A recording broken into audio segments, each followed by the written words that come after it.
听，欢迎回到我的频道，我是你的室内设计师。有任何问题的话，欢迎来找我。我从事这个行业已经有8、9年了，对我来说，这个工作里面最好玩的一个环节就叫做提案。在一般的流程中，已经丈量好业主要施作的空间以后的话，设计师要做的第一件事情就是绘制平面规划，跟准备一些风格照片，然后来一步一步探讨业主的喜好。但是我的做法是，我一开始就会用几乎是完稿等级，并且附上 3D 图来直接跟业主输赢。公俗雅好像有点太粗鲁了，但是一开始绝对是最好玩的一个环节。我会用我的想法，以这个空间去把它具象化以后，然后只有在这个时间点允许你去天马行空，而且我会有想要尝试的一个风格，然后跟我一些想要设计的一些手法。只有在这个时间点，你想干嘛就干嘛。你可以大刀阔斧，也可以天马行空。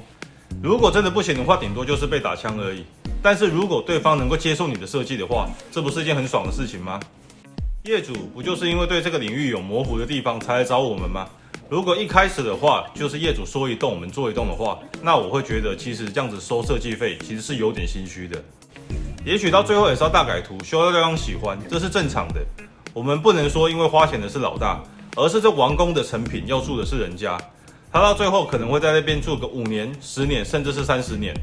但是如果你每一次都带着想法去跟人家讨论的话，我相信总会并发出一些火花出来。我丢几个案子来给大家看一下，这是当初的一个案子，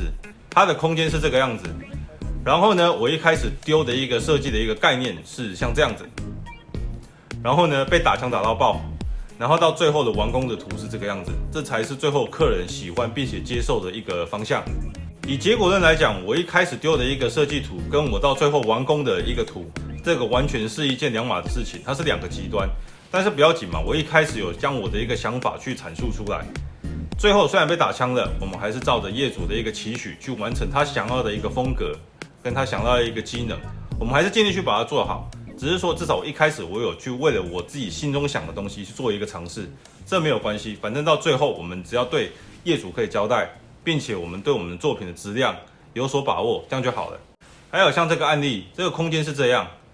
然后呢，我一开始给的设计图是像这样子的一个风格，结果没有想到最后在完工的时候质量突然变高了。在这个过程中我也学习了很多，那在进步多少的话，我自己知道就好了。而且你怎么知道你的客户搞不好有一颗热血的心啊？我也有遇过那种越改越狂的客户，他看到你的一个设计的想法了以后，在他脑中产生冲击以后，结果他突然也是加码演出，